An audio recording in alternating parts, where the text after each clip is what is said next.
Hi, folks, and welcome back to MMA Talking Heads.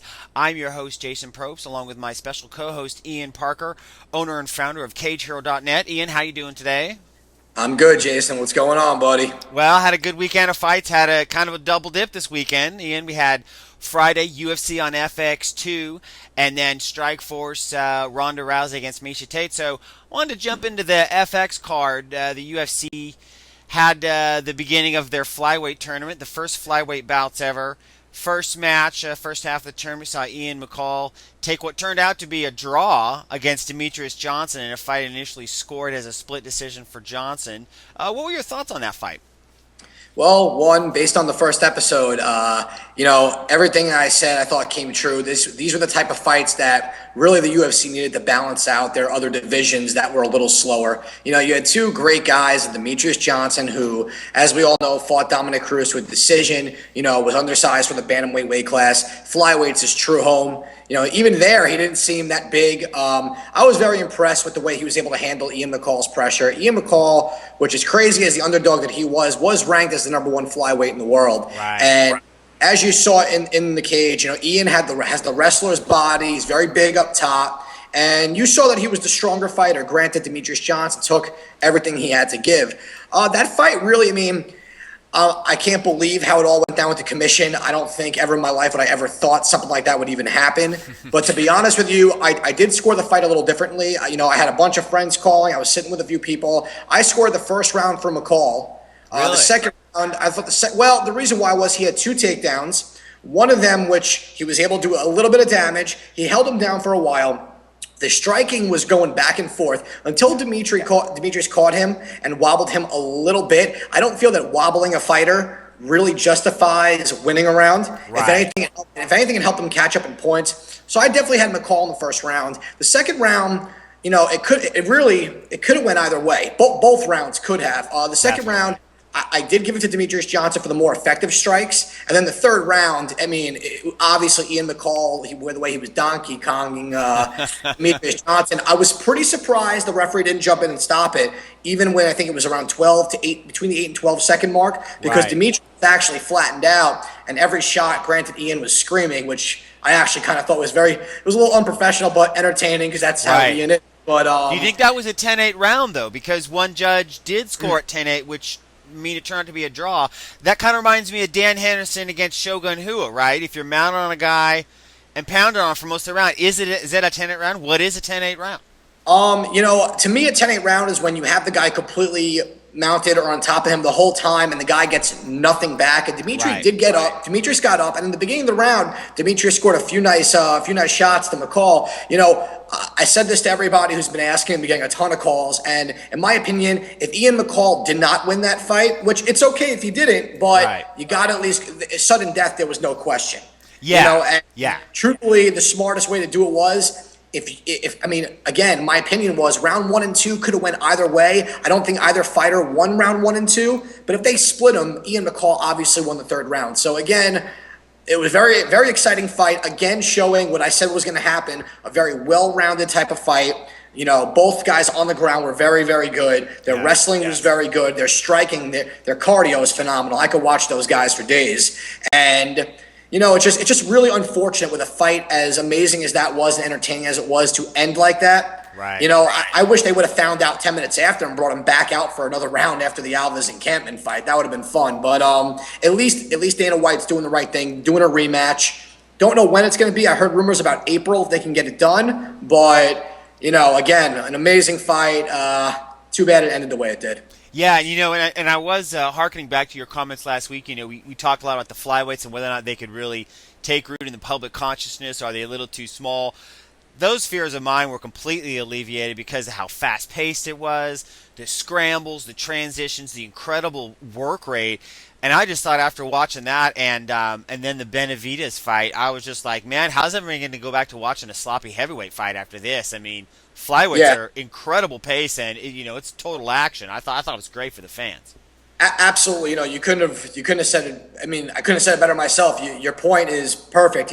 What this really did, what this flyweight division brings, again, it brings another division of what mixed martial arts is evolved to and what it's supposed to be. You still have guys heavyweight, even middleweight and very borderline welterweight that are strictly either wrestlers who are trying to strike, strikers who are trying to not get taken down, or you have guys like a Damian Maia at middleweight who his boxing is coming along, but his jiu-jitsu is phenomenal. This division, granted, Miesha Tate got smashed, but back to the McCall-Demetrius Johnson fight, it was just perfect, well-rounded mixed martial arts. There wasn't anything that was lopsided. It wasn't the wrestler versus the striker. It was everything that you really want out of a division like this. So kudos to both fighters. Way to start off the flyweight tournament. And I couldn't have been, outside of the result, I couldn't have been happier with the fight. Yeah, it was kind of bittersweet, because we had the great fight, and I thought the way McCall closed it was classic with him yelling, and he's got the mustache going, and he's grounded and pounded, and then we kind of get, hamstrung by this.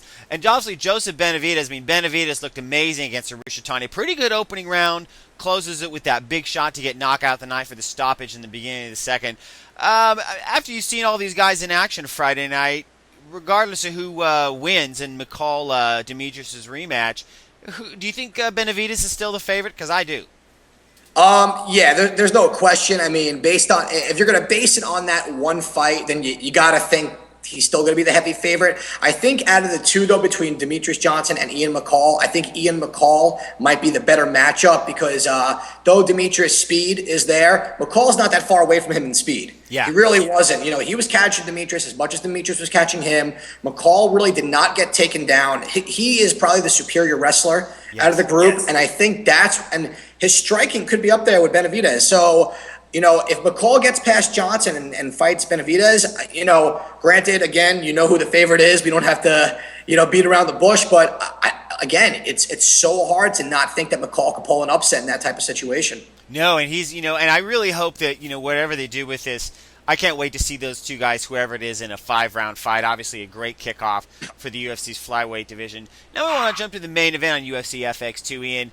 Had kind of a fight for the ages, I guess, in terms of tactical decision making. Thiago Alves soldiering ahead, pulling ahead after 2.5 tough rounds against Martin Kampmann, and then dives in and gets submitted with a few seconds to go. What'd you make of this fight? Because it was kind of a shocker.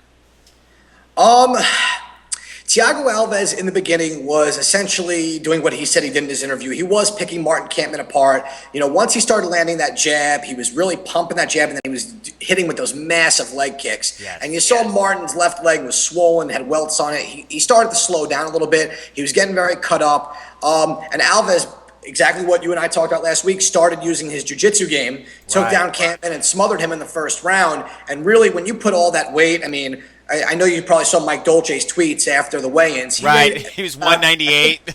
He was, guys almost 200 pounds only a few hours after weigh-ins is unbelievable. God only knows what weight he went into, in the fight. Alves had a great game plan. It was stick and move. It was short punches, get in, get out, minus that crazy front kick that for some reason no one's figured out how to not get hit by it yet. Right. Unfortunately, when guys get to the end of a fight and they think the safe way out, they kind of lose their head. And I think Alves just got so confident and got a little too, overzealous once he caught Kampmann. 49 seconds left. It's hard for a guy at that level, so close to getting back to within a top 3 contender status, to leave his neck out there. And you know what? Kampmann pulled the Tim Bosch. He had nothing to lose. He knew he was down on the cards, and whatever he could go for.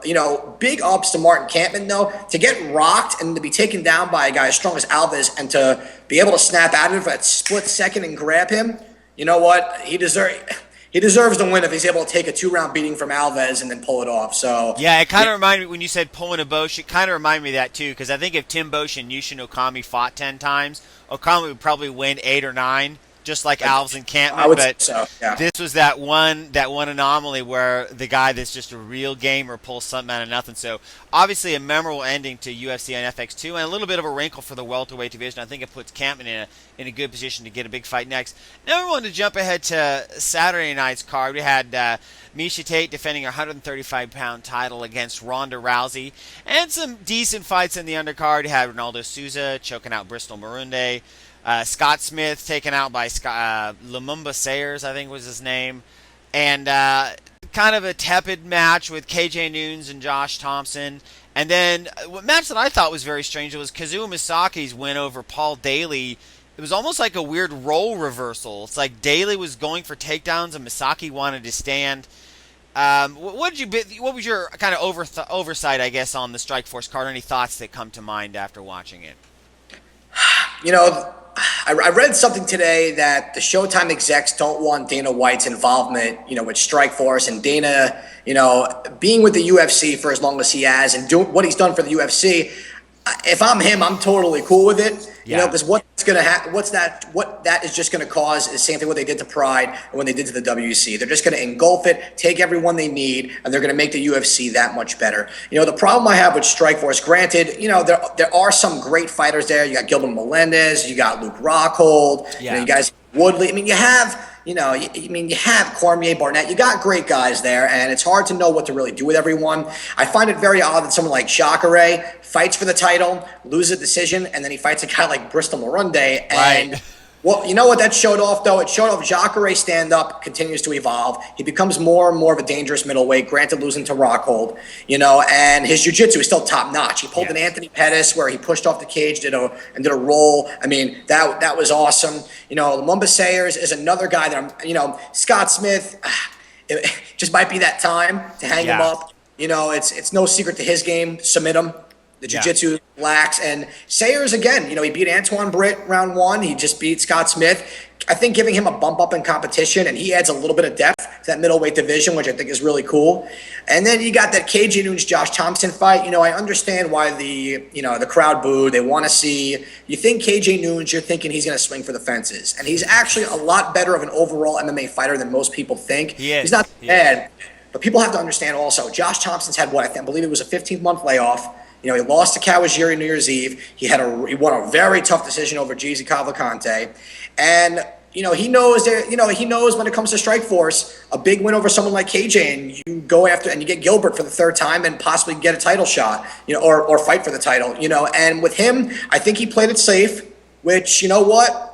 Sometimes when you have a 15-month layoff and you come in to fight a guy like KJ Noons, who's got the chops to be a very good fighter in any organization that he ends up in, regardless of what happens when Strikeforce eventually comes to a close. But I think Thompson did what he had to do. It wasn't gorgeous. It wasn't jump out of my chair like, oh my God, did he do that? No, it wasn't. The jumping front kick in the beginning was pretty cool. I thought it was pretty interesting that he was outstriking Noons.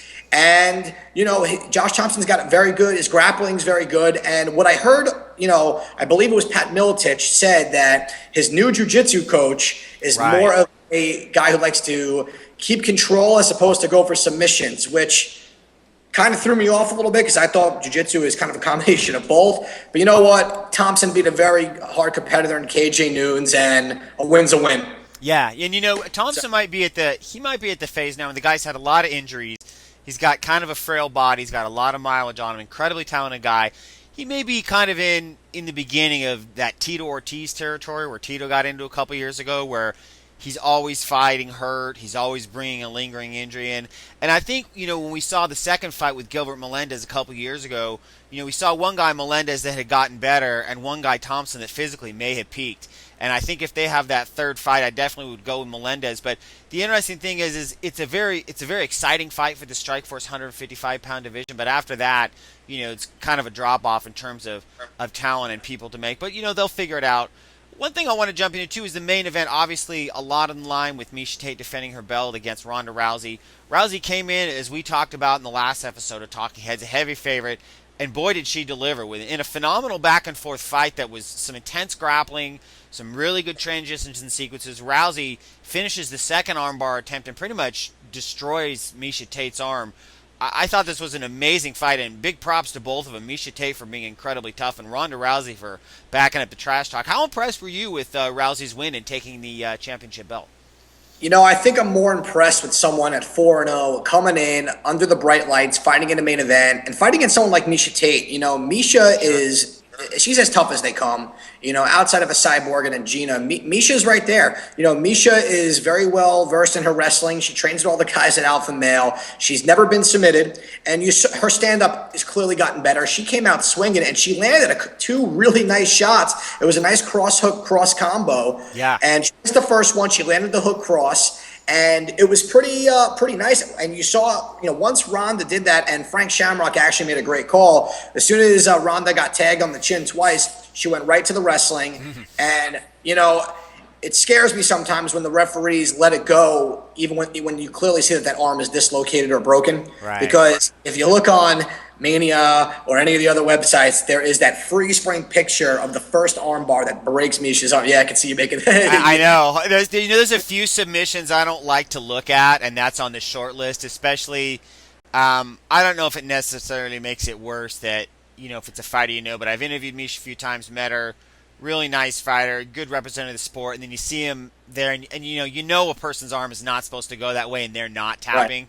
That's unbelievable. I mean, if there's any doubts about women's MMA, how tough they are, we need to show somebody that clip because that was excruciating to watch. Oh, it was tough to watch, and I'm sitting there, and I know Miesha personally. Through Cage Hero, we sponsored her. We absolutely love the way she fights. We love what she represents. In women's MMA. She's a beautiful girl who's, she inspires others, and she's got a great head on her shoulders. And she's clearly as tough as they come. She had her arm bent the other way, and she rolled out of it perfectly. And they stood back up. They rolled back down.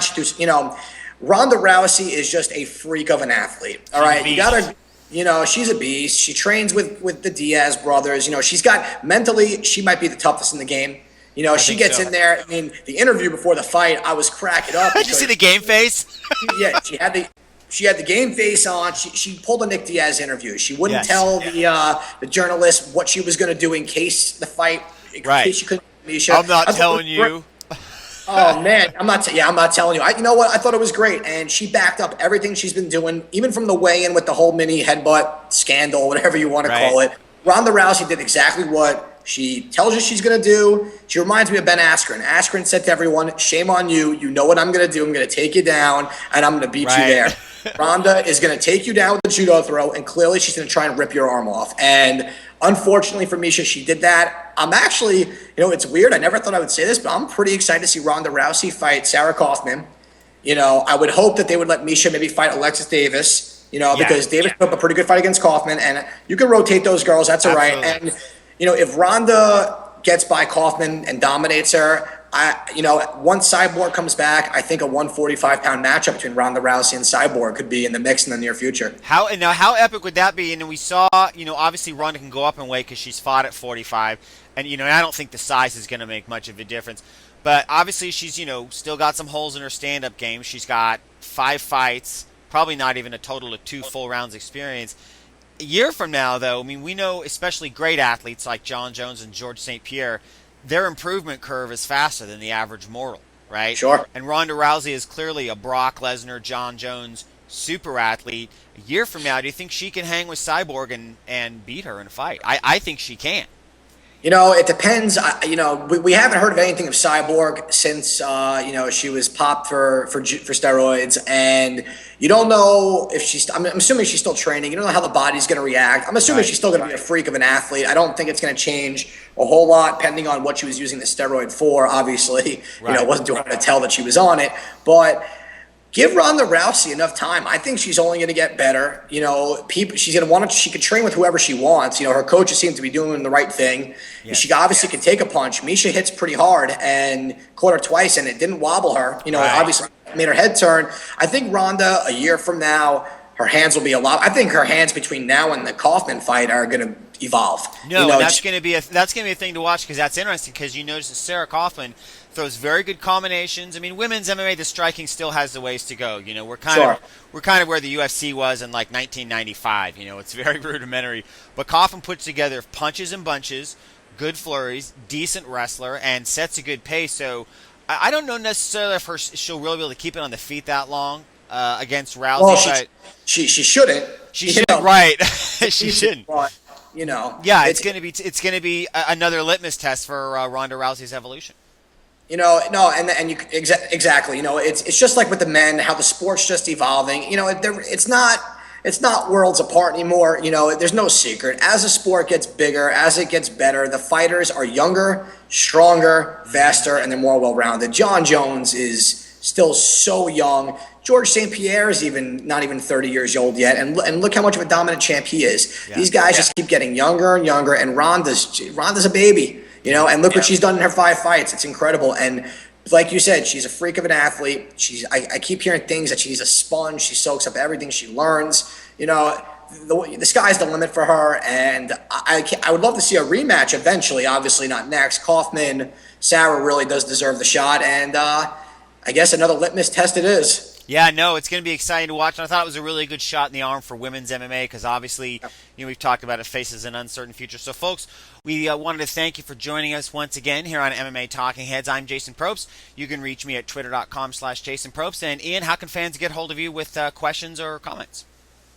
You can catch me on Twitter at Parker Keiichiro, Parker Keiichiro, or get me at Ian at keiichiro.net. And anything you guys want to ask for the show, we're more than happy to answer them. Likewise. Thanks so much for joining us again, guys, and we'll see you next time on MMA Talking Heads.